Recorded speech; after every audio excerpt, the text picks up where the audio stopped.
Alright everyone, welcome back. We're going to continue Behavioral Emergencies, Chapter 26, Psychiatric Problems. This is a very short lecture, chock full of good things. I would also know the big picture things. Don't get bogged down in the details. Alright, so behavioral emergency is a situation in which an abnormal behavior is unacceptable or intolerable to the patient, family, or community. So, ways of coping with stress. Patients have different behaviors that they may do, and in the setting of our society or the patient's family or the patient themselves, that may be seen as unacceptable. And so that just in general, these things are titled behavioral emergencies. What's important to do, and it's really easy to get tunnel vision and always blame everything on psychiatric illness, but always consider that there may be an underlying physical cause, all right, for these problems. Kind of psychiatric things are kind of on the back burner after you exclude physical problems. Always consider situational stresses. The environment that the patient is in may be amping up the situational stress. Add on top of that an EMS and police and firefighter response increases stress too, which may exacerbate the situational stress. So it's unfortunately a cycle, but that as a component of it. Patient underlying psych history and psych illness, intoxication may play into behavioral changes as well. And just always observe the patient for signs of disturbed behavior, altered mental status, injury, and illness altogether. So there's many possible causes of behavior changes that aren't only psychiatric. So for example, we've talked about a couple in this class, right? It's altered mental status. So a low blood sugar can that neuroglycopenia can cause altered mental status, different behaviors. Hypoxia, when the brain's stressed out from hypoperfusion, hypoxia, you can have different behaviors. Head trauma, altered mental status there. Drugs, right? Alcohol, depressants, stims, psychedelics, narcotics. Not only the use of it, but the withdrawal of it as well. So kind of like a double-edged sword there. Psychogenic substances that can cause psychotic thinking. So some antipsychotics can sometimes worsen psychogenic psychosis. All right, so some medicines can worsen underlying psychosis. Steroids is a classic example for that. Excessive extremes of heat and temperature change. So you remember in environmental we talked about altered mental status with that. Certainly infections in the brain can cause altered mental status and strange behaviors. Seizure disorders, that postictal state, when they're confused, they can actually have pretty complex behaviors leading to a behavior change. And then toxic ingestion or overdose of medicines. That's kind of over here too, but of intentional or unintentional. Considering a behavioral emergency, as a patient unkempt and disheveled, suggestive of long-term psychiatric comorbidities. For example, they can't take care of themselves and do proper hygiene, suggestive of psychiatric morbidity. Are they hostile, withdrawn, or preoccupied? Always consider the setting here, right? I mean, it may be a normal response to be withdrawn if EMS, which is very, and people in uniforms and police show up to your door. It might be normal to be withdrawn as your way of coping with stress. So consider, like, in the context of the scene. Bizarre, incoherent speech may be suggestive of intoxication, for example. Strange movements, some psychiatric or medications can cause strange movements suggestive of a behavioral emergency. Are their responses appropriate? Are they oriented fully? Are they answering you appropriately? Or are they just saying confused words, for example? Assess mental status and orientation. Do they know what's going on with their surroundings? Do they have hallucinations, visual or auditory or tactile? Do they feel things on their body? That thought disorder. Do they have delusions? Do they have involuntary movements? Chronic antipsychotic use can sometimes cause chronic involuntary movements, and so that can be suggestive of a behavioral underlying process. Do they have threatening language? Are they aggressive with you? Are they making rational decisions?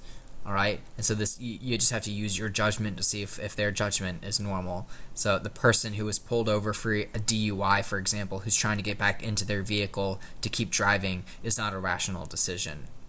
And then inappropriate mood and affect. So mood is patient's subjective report. So their mood can say, "Oh, I feel good." Affect is still kind of subjective, but it's your objective assessment of their mood and their how they're feeling. So you would use their facial expressions and their tone of voice, and like if you see crying or things like that as an example of affect, of your assessment of their mood. Behavioral versus physical causes. History and physical is key in this process to determine if it's a medical illness or trauma. And the emergency of behaviorals can be caused by non-compliance with medications. So frequently people who are on long-term psychiatric medicines may be non-compliant, which is a classic cause of exacerbations of their illness. It might be the first onset of a psychiatric illness, or there may be a triggering event, or they may be using drugs that kind of bring out the psychiatric underlying process. Let's talk about some problems. So one is anxiety, a state of painful and uneasiness about impending problems. It's kind of characterized by a subjective sense of agitation, restlessness, kind of the common emotions, but there's also like physical manifestations of anxiety. It's called like somatization. So frequently people will have like butterflies in their stomach, tremors, sweatiness, heart palpitations. This is a very common form of mental illness and is often misdiagnosed. But the extreme version of anxiety is a panic attack, which is kind of a sudden release of anxious energy, if you will, at one time, where patients feel like they're dying, they have chest pain, shortness of breath, they're sweaty, they're upset. It almost mimics a heart attack and can be very difficult to distinguish that in the field, and so these patients should go to the hospital to make sure that there's nothing serious going on. But panic attacks are frequently spontaneous, come out of nowhere. They maybe have triggers beforehand, but frequently not in terms of panic disorder. They just come on all of a sudden, and recurrent, like these things tend to happen multiple times to the patient. So that panic attack, sudden onset, intense fear, tension, fear, overwhelmed, can't concentrate. That may cause them to be afraid of going out in public if a panic attack occurs, so they may become agoraphobic. This behavior may cause anxiety around people among them, because anxiety can be infectious, so to speak. Frequently, they'll have hyperventilation syndrome, and so I want you to remind yourself how that presents. It's that dizziness, tingling around the mouth, fingers, and tremors. That's kind of from the calcium alteration. Irregular heartbeat, those palpitations, GI upset, and feelings of dyspnea. Another version of anxiety is a phobia. Patients will have a specific trigger or a situation in which they exert a phobic response of anxiety symptoms, but if they avoid that phobia, it is typically not present. So I don't know what this man is phobic of, but for example, people may be afraid of heights, or afraid of bridges, or afraid of going out in public, afraid of public speaking, afraid of spiders. All those things are phobias, for example. So symptoms, this occurs when exposed to the trigger, the intense fear out of proportion to the stimulus, right? Someone who has a phobia of bridges, when you're standing on a bridge and you're having these symptoms, that is kind of out of proportion of the stimulus, so it's kind of irrational, and patients frequently understand that it's irrational. But fear, tense, restlessness, tremors, tachycardia, it's kind of your sympathetic fight or flight, and that's exactly what's going on. Your body is preparing to run from that bear, for example, but it's instead preparing to run from that bridge. On the other end, it's kind of depression, that feelings of worthlessness, sadness, hopelessness, being disconnected from actual life circumstances. Signs, symptoms of this: feeling sad. So that would be an affect. They look sad. That's an affect. So sad affect. Crying out of nowhere. Listless. That just means not really responsive to apathetic behavior. Being withdrawn. Sleeplessness. Fatigue. Appetite loss, anorexia, and depression is a significant risk factor for suicidality. Bipolar, also called manic depressive disorder, is kind of split into two types, but basically the patient will have manic phases, which a patient has an inflated view of themselves. They may feel delirious, happy, elevated, powerful. They don't sleep. They don't eat. They're working on the next big project. They only sleep 2 hours of night. They're hard to interrupt. They keep talking. Their ideas go from one idea to the other idea to the other idea. They frequently need to be hospitalized. All right. On the other end is the depressive phase, which is the opposite of mania, kind of a crash, sleeping all the time, feeling worthless, worrying, loses interest in normal, pleasurable things, and then considering suicide or completing suicide. In either a manic or depressive phase, patients may have psychotic features. That's what we refer to this part, where they actually have delusions. Delusions are fixed false beliefs. So someone may say that they've been appointed by the president to solve world hunger as a delusion, and then a hallucination is a sensory disturbance. And there's auditory, where they hear things, visual, where they see things, and tactile, or an olfactory, where they sense things on their skin, or they smell things as well for hallucinations. Sometimes a phase may last for months, and other times it may swing quickly within hours. And actually, I'm not sure if this is technically true. So for mania, we say that mania it lasts at least 4 days. I'm pretty sure that's right. You can look it up in the DSM. And then depression, the depressive phase, has to last 2 weeks, and so within hours is not typical, but that's probably something else if someone's going from one into the other, such as like a substance intoxication. But I believe a hypomania is 7 days and mania is 4 days. I could be wrong. Paranoia is a highly exaggerated, unwarranted mistrust or suspiciousness of others. And it's often hostile, uncooperative, and so this makes it really hard, difficult, challenging to take care of these patients because you're trying to help them, and they're not really cooperating with you. They might believe that someone's out to get them. They have elaborate delusions of persecution, such as the police are bugging their phones, or they planted spies to watch them in public. Those persecutory delusions. They may have real or imagined injustices taken by them, like someone kicked their mailbox over to get them, although it might have been a mistake. They carry grudges and recall wrongdoings done from years earlier. Kind of sounds like me, but there you go. They may seem cold, aloof, and antagonistic, hypersensitive, defensive, and argumentative. They avoid intimacy, are excitable and unpredictable, and don't really accept fault or blame. And from all this, it kind of may have outbursts of bizarre behavior as their way of coping with feeling persecuted and of people out to get them. Psychosis is a state of delusion where the patient is out of touch with reality. We refer to this as a thought disorder. They're kind of in their own world. Reality is not playing a part. They often mistake reality of what's happening to them for what's actually occurring in real life. So classically, delusions and hallucinations occur, and they may be angry for no apparent reason because maybe they have auditory hallucinations telling them to be angry or telling them to do things. And then this acute psychosis can be from a primary thought disorder such as schizophrenia, or it can be from drugs and intense stress. All right, so schizophrenia is kind of a chronic, long-term instance of psychosis, but you can have acute psychosis from an exacerbation of schizophrenia, such as missing doses or being intoxicated, for example. So schizophrenia is a group of mental disorders.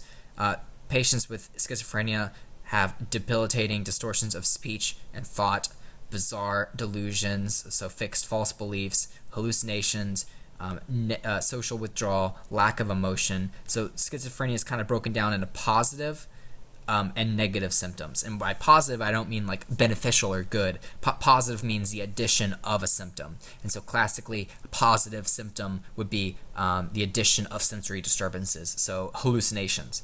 And then schizophrenia also has negative symptoms, so withdrawing of things, not just like, I mean, they are not good symptoms, but it's also the withdrawal of capacity of the patient. So social withdrawal, lack of emotion, apathy, those are negative symptoms. Also debilitating, not able to think or speak is a negative symptom as well. And then I'm not really sure what this is trying to say, but saying schizophrenia manifests as multiple personality disorder. These are two separate things, so I would just ignore that. Suicide is the willful act designed to end one's own life. There's kind of like active and passive suicidality. Active is someone taking an action to end their life, and passive is kind of the acceptance of if something were to happen to them, they would just go with it. So that's a little bit of a difference. The four most common methods in the U.S. are self-inflicted gunshot wounds, all right, hanging, ingestion, and then carbon monoxide poisoning. So we talked about this during toxins. This is a fairly painless way to go, so I'm told, due to the hypoxia. Men frequently do more fatal techniques for suicide, so the gunshots and hanging, and women tend to do more ingestion of pills, for example. Men are more likely to women are more likely to attempt suicide, but men are more likely to commit suicide. All right, risk factors, whole bunch. Suicide can actually be described as an epidemic, and that's why that, what was it? That Netflix was a Netflix show. I don't even remember what it was, but it was almost when that show came out, more and more people were killing themselves, which is unfortunate, and because you can have local epidemics of suicide for reasons we don't completely understand, but you can have an infectious sort of component to that. You should look it up. There's like a Netflix special that got a lot of criticism from the health community because it was precipitating this. It was almost I think it might have been, I don't want to mistake what was going on, but it was kind of painting things a little bit more rosy than it actually was.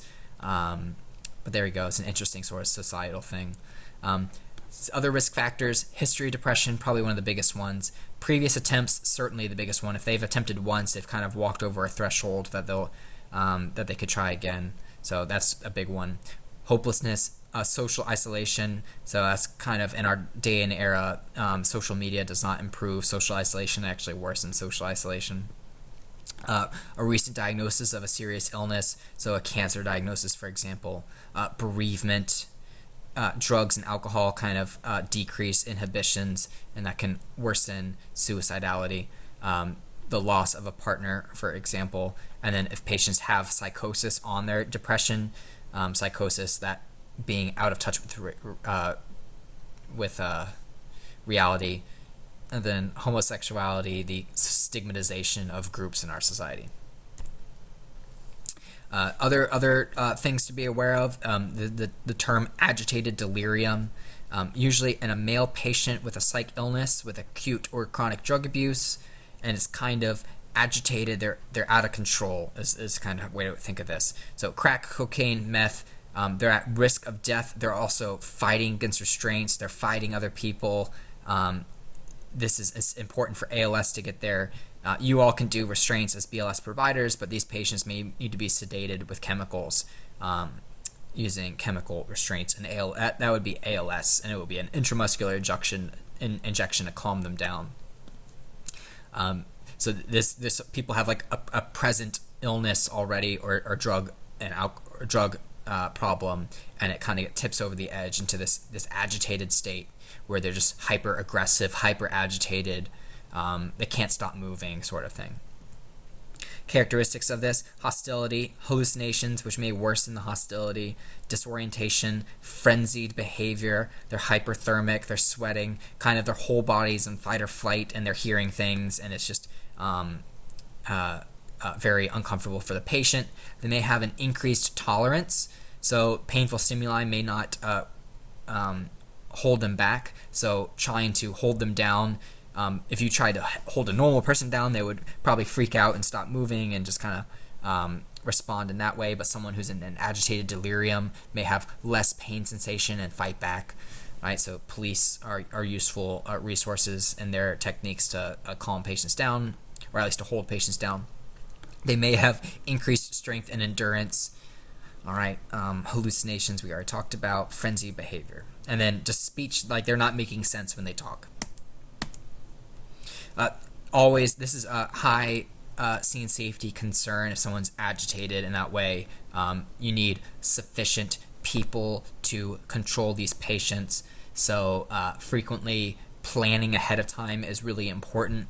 So everyone's on the same page of the plan on how to restrain this person. So frequently everyone will kind of get one limb and they all walk in together. And it's also important you don't mirror the patient. So if you're anxious and freaking out when this person's freaking out, that kind of amps up their anxiety. So being very calm, speaking in a very firm manner can help de-escalate. When you if you can, you always want to verbally de-escalate these patients before things get out of hand.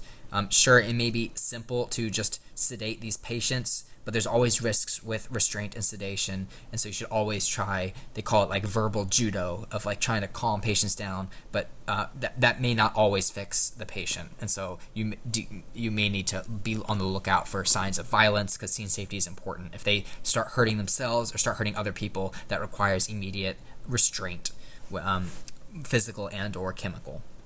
So signs and symptoms of violence: if they're threatening, right, look out for your safety. If you're threatened on scene, cursing, that's kind of an escalation of their agitation. If they start throwing things, that's a super safety concern. If they're balling up their fist, just this is huge for you to kind of pick up these cues. Law enforcement: if someone's in custody with law enforcement, they should be in the back of the ambulance if the patient's handcuffed. That's a scene safety concern for the patient. If they are handcuffed and that law enforcement isn't in the ambulance, there could be a patient safety concern that you wouldn't be able to get the handcuffs off them because you don't have the keys. So anytime someone's in cuffs, law enforcement should be in the back of the ambulance the entire time on the way to the hospital and remain with the patient until you get to the hospital, where hospital police can take over. So never transport someone with handcuffs unless law enforcement's with you. That's important. So dealing with behavioral emergencies, basic principles of this: limitations, right? We aren't psychologists and psychiatrists. Our job isn't to fix everything going on with the patient and kind of bringing them back out of their mental health emergency. It's mainly stabilizing them, getting them the care that they need at the hospital. Where longer, it's going to require much longer term and medication and therapy for all types of mental health crises. But in the immediate sense, what you can do to help is recognize those limitations, that you can't fix everything. Respect their feelings, right? We're not here to pass judgment. Their emotional injury that they're feeling is real. If someone is in a depressive state, you just don't tell them to get better. And then different cultures may express or experience emotions in different ways as well. Speaking calm and reassuring is important, right? And if someone's having an emotional breakdown, so to speak, if you mirror their freak out, that will just elevate them, and so you can be a source of consistent calm and reassurance if you establish that presence for them. Ensure a comfortable distance, seek cooperation, have them explain the problem, be a person, right? Don't be making quick movements, and have good eye contact. Don't be overly zealous and stare at them down. Be appropriate. Respond honestly to questions. Don't lie. That's important. Never threaten or challenge the patient or say like, why didn't you do this or why didn't you do that?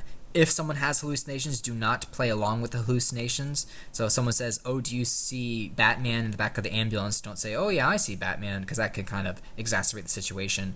It is important, although you shouldn't play along with the hallucinations, you should validate how the hallucinations are making the patient feel. So if the patient says, oh, I'm nervous, or I'm freaking out because I see snakes all over the place, say, I understand that this experience is very stressful for you, and that can be validating for the patient. When possible, you can involve family members, because they, of course, know the patient much more than you do. And then it is important in these situations, when there's a behavioral emergency, not to leave the patient alone. That's a huge scene safety concern and a patient safety concern, especially if they're suicidal or at risk for violence for others. Avoid restraints if possible. All right. It's always better to use verbal calming and verbal techniques instead of using restraints. But you may have to use restraints. Don't force them to make decisions. Right, that can increase their anxiety with the situation. Engage the patient in activities such as getting things, giving someone a direct sort of like order, or like a direct suggestion of, hey, this is what you can do as we like make this process to the hospital. That gives them something to focus on, and less so on the emergency itself. It's useful. Encourage deep breathing if they're hyperventilating. Reduce stimulation. So if there's a lot of bystanders, especially if this occurs in public, get the patient quickly into the back of the ambulance where it's a controlled environment, or out of the restaurant or wherever you are, or clear bystanders away. That can be very challenging, especially if it's in like a street setting. You can't clear all the bystanders because you're in public, but try to get into a controlled environment. That can really help de-escalate things. But always, scene safety concern, have an exit route. Don't ever put yourself don't put the patient in between you and the door. You should always have yourself closer to the door and then the patient, all right, so that you can get out if something happens. Scenes change constantly. Patients who may be calm in the midst of a behavioral emergency can escalate very quickly into an agitated delirium. And so it's just super important to always have scene safety on your mind. It's super easy to get complacent, especially when there's a lot of police or other your partner on scene. But things can change, in an instant. There might have been a weapon on scene that no one noticed, and then it comes out all of a sudden. Maybe the patient was, this has happened before, a patient was hiding a razor blade in their mouth, and then no one looked in the patient's mouth, and then they just pull it out and start waving it at other people or cutting themselves. So just always have a safety plan. Some therapeutic interviewing techniques. Be deliberate, slow, and with a purpose. Be active listening, reflective listening. So if they tell you something, reflect it back to them. So if they're saying that they're very stressed out, that their life is not in a control and they can't take their exams and they're freaking out, you can say, I understand it might be very stressful that you can't finish your exams on time, or something like that, and that shows them that you're listening, that you reflect it back. So I would take active listening and up it to reflective listening. Be supportive and empathetic. Right, someone's in a huge stressful environment and a huge stressful situation, and empathy can go a long way. All right, limit interruptions in the interview. Let them speak. All right, respect their space. Limit touch. You shouldn't be hugging them and putting your arms all over them. That could be stressful for them. But once you establish rapport, a limited physical touch can be powerful. Avoid any action that they may interpret as threatening. So, just avoid that can just worsen the situation. And then also avoid statements that the patient may construe as threatening. So questioning the validity of what they're telling you, things like that. That they may think that you're not there to truly help them. So scene size up. So clearly this is a scene safety concern. He's got a pole, and it looks like our EMT is alone without a partner, so this is a safety concern. So pay attention to dispatch. Frequently, telecommunicators will discern information during the call, and they may relay that information to you either on the radio, or they may. Sometimes what I've seen in Orange County is if the telecommunicator has like a weird feeling of the situation, they'll call up you directly, so they don't like say everything over the radio that everyone else can hear, and they'll tell you kind of what they're hearing or what's been going on, and that's telecommunicators kind of start the encounter with emergency services, and they can collect a lot of information. Scene safety is a continuous process. It's not a checkbox and then you're done. It's continuously looking at scene safety. Locate them visually. So this person obviously is frowning and he has a stick and he's pretty buff, so I don't want to go near him until he puts that stick down and police are on scene. Never let your guard down, and then always consider medical and trauma. Maybe he got hit in the head, maybe he was snorting cocaine or something like that. So before you say this is a psychiatric problem, only a psychiatric problem, consider medical and trauma. Primary assessment, as with everyone, general impression, so he generally looks aggressive.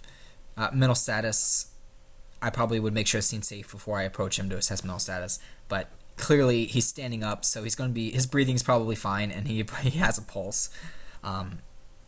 Great. Secondary, as with everyone, do a sample, do a physical exam, and do vitals, ascertain the complaint, but that should be within the history. If there is a suicide attempt, treat the injuries, listen carefully. If they say, I'm okay, don't necessarily trust that, because they could be considering other ways to hurt themselves, especially if they're committed to trying to end their life. Don't underestimate their complaints or feelings. It may seem like an exaggerated response of a suicide attempt to something that you perceive as not warranted, but to them that was their way of coping with stress, and so to underestimate their complaints or feelings will just exacerbate their what's going on with them. Be specific with your actions. Don't be judgmental, and don't deny that the attempt has occurred. It is important that when someone has suspected for a suicide attempt, they no longer have the capacity to refuse treatment and refuse transport, and so these patients may need to be involuntarily committed to go to the hospital. So I had one case where I think she was like 16 or 17, and she cut herself, and we found her. I think her friend called 911, but she was like out in public. It was like in the middle of the night, and she just wanted to be bandaged up and go home, because this was a chronic problem for her of non-suicidal self-injury, but she just wanted to be bandaged and then go home, because she said that she would tell her parents and then talk to her therapist later, but it could be interpreted as a suicide attempt at the time, and so we had to commit her in an emergency setting and then take her to the hospital, which she was not super excited about, but she doesn't necessarily have the capacity to refuse, especially considering she was a minor. But even if she wasn't a minor, the same thing would have occurred. And so you'd have to get police to help you contact the parents to update them of the transport to the hospital as well. If there's a violent patient, obtain info from the family and friends about what's going on and any history of violence, because the patient's probably not going to cooperate telling you that this has happened before. Watch their posture, if they're grabbing things, if they looks like police should pat them down to make sure they don't have any weapons on them. Consider the risk if they're yelling, cursing, especially if they're threatening you. Monitor their actions. Be firm and clear. Police should always be on scene, because if anything goes wrong, police are super helpful in de-escalating these situations. And then consider ALS if there needs to be restraints or chemical restraints. It is important to advise the patient. They probably won't, they're probably not in a state of mind to outweigh the risks and benefits of all their behaviors, but it is important for you to kind of verbalize that so that you can say that you did, and you can document that you did. If you pick up that pole to hit me, you're going to be involuntary committed into the hospital, kind of a thing. Signs, symptoms of other behavioral emergencies, right? Fear of persons, activity, or place, anxiety. It could be general or specific, like phobias specific, or it could be just general anxiety. Behavioral changes, radical alterations in their lifestyle. They might be confused, that paranoia, and then anger directed at an inappropriate source. So, for example, if I'm angry at from something that happened at school, and then I kind of I act out on that anger at someone else, that's kind of inappropriate, directed at a different source. We talked about the mania, unrealistic, optimistic, prone to taking risks. The depression, we talked about withdrawal, symptom of depression, loss of interest, loss of doing activities that they thought were enjoying, that they found joy in, that were enjoyable. And then thought disorders, hallucinations, auditory, visual, also tactile on there. Care, scene safety, calm the patient if you can, restraints as necessary, and then treat any medical or trauma conditions that if you find. Try to look for evidence of drug use, maybe vital sign instability, maybe track marks, maybe paraphernalia on scene, for example. You're a detective, you got to figure out maybe there's another thing going on. And then reassess primary vitals interventions every 5-15 minutes, depending on if it's critical. If someone's agitated, consider that a mental status change. That would be a critical patient every 5 minutes. There are protocols for restraints, and there's different types of restraints. It's important wherever you work, you get familiar with theirs. You can use, it looks like they're using triangular bandages here. In Orange County, we have soft restraints that kind of connect onto the stretcher itself. It's just make sure that you follow protocols for how to do it properly and safely, because you can cause harm if you do restraints improperly. Restraints only if they're in danger to the self or others. It's important to use humane ones, the padded, soft leather. This image shows triangular bandages called cravats, roller gauze. This is high yield. Never restrain them in prone, so on their belly. Never do that because that's an airway concern. And never hog tie the patient, so that's the arms and legs tied behind their back all together as like a group of 4. They should never be restrained in that way. Now, it may happen that when you are in the process of restraining them, they go into prone in an attempt to control them, but when you're done with your restraint process, they should be supine. So that's kind of a lay public misconception of when you're trying to get control over someone. If they ever go into a prone position, that shouldn't be sustained for a long period of time and restrained in that position, but in an attempt to get control of someone, it may happen that they go into a prone position, because this is a process of getting control.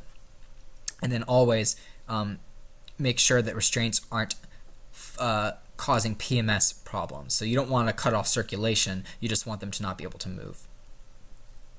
Yeah, this is called hog tying. We don't do this. All right, high yield, never do that. Use the minimum force needed to keep the patient from hurting others. That's kind of like the mantra, the minimal force needed. So here's an example of they're trying to lift him down to the ground, so he's obviously going to be prone as soon as he gets down there. Everyone has a different limb, but once you get him onto the ground, you, as soon as you can, roll him onto his side as you do the restraints. Onto his back, sorry. Consider force, the size and strength of the patient themselves, of all the members of the team. Some members may not be as big or as strong and should swap out with a bigger person to minimize the amount of people, right? You don't want 16 people on this person. You want the minimum acceptable, or the minimum necessary. Consider their behavior. Frightened, this could make them even more frightened, and that can be very stressful. You want to reassure them. But if it's aggressive and violent, that's kind of a different behavior of what's going on. And then their mental state. Are they threatening this whole time, or were they quiet and agitated this whole time? Always consider contacting medical control prior to restraining the patient. Frequently, you'll have standing orders. It just depends on where you work. Standing orders to restrain, but it is still important to notify the hospital if you do have the patient restrained. And then ideally, law enforcement should be there before any of this happens when you notify them from your additional resources perspective. But especially if things deteriorate or you need to restrain, call law enforcement as soon as possible. Here's an example of the North Carolina protocol. It kind of, you can walk kind of through it, but basically you start here. If the scene is not safe, you call for additional resources. If it is, it says to assess for medical and trauma causes. So that's just to emphasize that these things can cause behavioral emergencies. So don't forget that. Blood sugar, right? Hypoglycemia can cause behavioral problems. And then here's the excited delirium, paranoia, disoriented, hallucinations, strength, tachycardia, hyperthermic. If there is, this shows paramedics can give certain medications to calm them down, namely midazolam, that's a benzodiazepine, that's a sedative. If they have that, that's what you want to go to. So call ALS if there's agitated delirium. If they're not agitated but they're aggressive, consider physical restraints in setting of psychosis restraints. And paramedics can consider, if you do physical restraints, you should always have ALS there, because physical restraints don't fix everything. They could still be, they still may require chemical restraints. And then I'll let you read through this, but this is how to do physical restraints. It says contact medical control is you should be done. Verbal escalation or de-escalation if you can. I'll let you go through that. And then there's a checklist. You should complete this if you do it. So, of course, attempted verbal de-escalation, why you have to restrain them. Did you remove them from the stressful environment? So you should do all these things before you put them on restraints. And then get medical control for restraints if you need to, which you should always assume you need medical control unless your specific location has standing orders for it. This is an example of something just walks through the thinking, and it's important.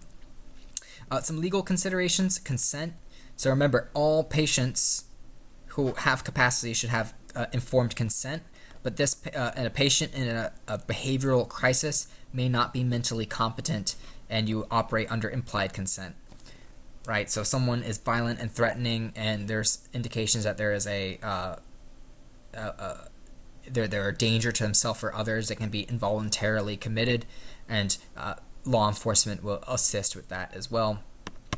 Family members may take out an involuntary commitment papers against a patient who is not acutely agitated or delirious, and then you may need to facilitate transport of someone involuntarily committed. And so there's kind of multiple stages of this, but if someone is acutely suicidal or agitated and they're altered, they can't consent to not to be taken to the hospital, so that it's implied consent. If someone refuses care in like let's say they're having a phobia of some sort, this man having that maybe a water phobia, it's important to document all aspects of the encounter, because this is a high-risk situation anytime someone refuses treatment. So document all aspects of the encounter. People can, especially in mental status, if someone is disoriented or confused or altered, they can't refuse. But if you want to document their mental status, that they're fully oriented, that they understand the risks, benefits, and rewards of treatment at the hospital, that they demonstrate capacity, that they understand the risks of not getting treatment, that's when they can refuse care. All right, so you have to explain those risks to them. So refusals, if someone's intoxicated or they've taken a drug overdose, they can refuse treatment if they're competent. Now, if someone's intoxicated and confused and altered, they're not competent. All right. If someone threatens to hurt themselves or others, or you believe they're a threat, you can transport the patient without consent. and that's important to engage law enforcement in that determination. Law enforcement is always useful. But if you're in doubt, always contact medical control. So key resources here are medical control and law enforcement if there's any doubt. False accusations. Emotionally disturbed patients may accuse responders of sexual misconduct. This is unfortunately common, but just kind of in the high stress situation of what's going on, patients may either intentionally or non-intentionally, as a part of their medical or psychiatric illness, accuse police, fire, and EMS of physical and sexual misconduct. And so it's always important in these behavioral emergencies to really be mindful of the patient, to document the encounter, and to look out for your public safety colleagues, and to look out for the well-being of the patient.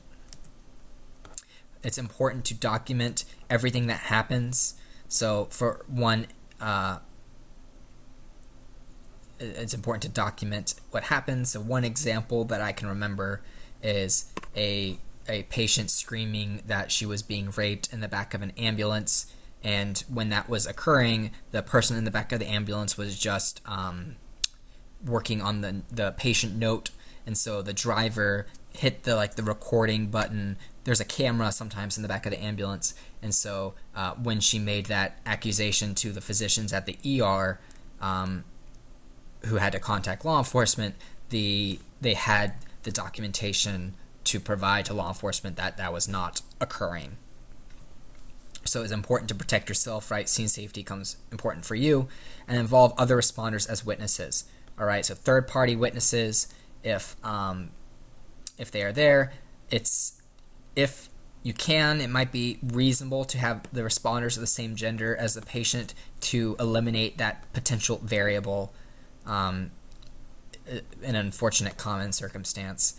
And then carefully document your physical exam, or have have other witnesses there when you're doing a physical exam, and do the minimal necessary physical exam if there's a high risk. Let's do a quick critical thinking scenario. 26-year-old male, self-inflicted stabs to his belly. He refuses care. Do you think he is able to refuse care officially? No. He won't let you come near him without becoming violent. He's alert and pacing. He's clutching his belly. You can't do an exam because he refuses your care. What sort of scene safety issues are involved? Well, he stabbed himself, so he probably has a knife somewhere. He's obviously aggressive and violent, and he's pacing. So that's many scene safety things. So I would call medical control, and I would call law enforcement and fire department.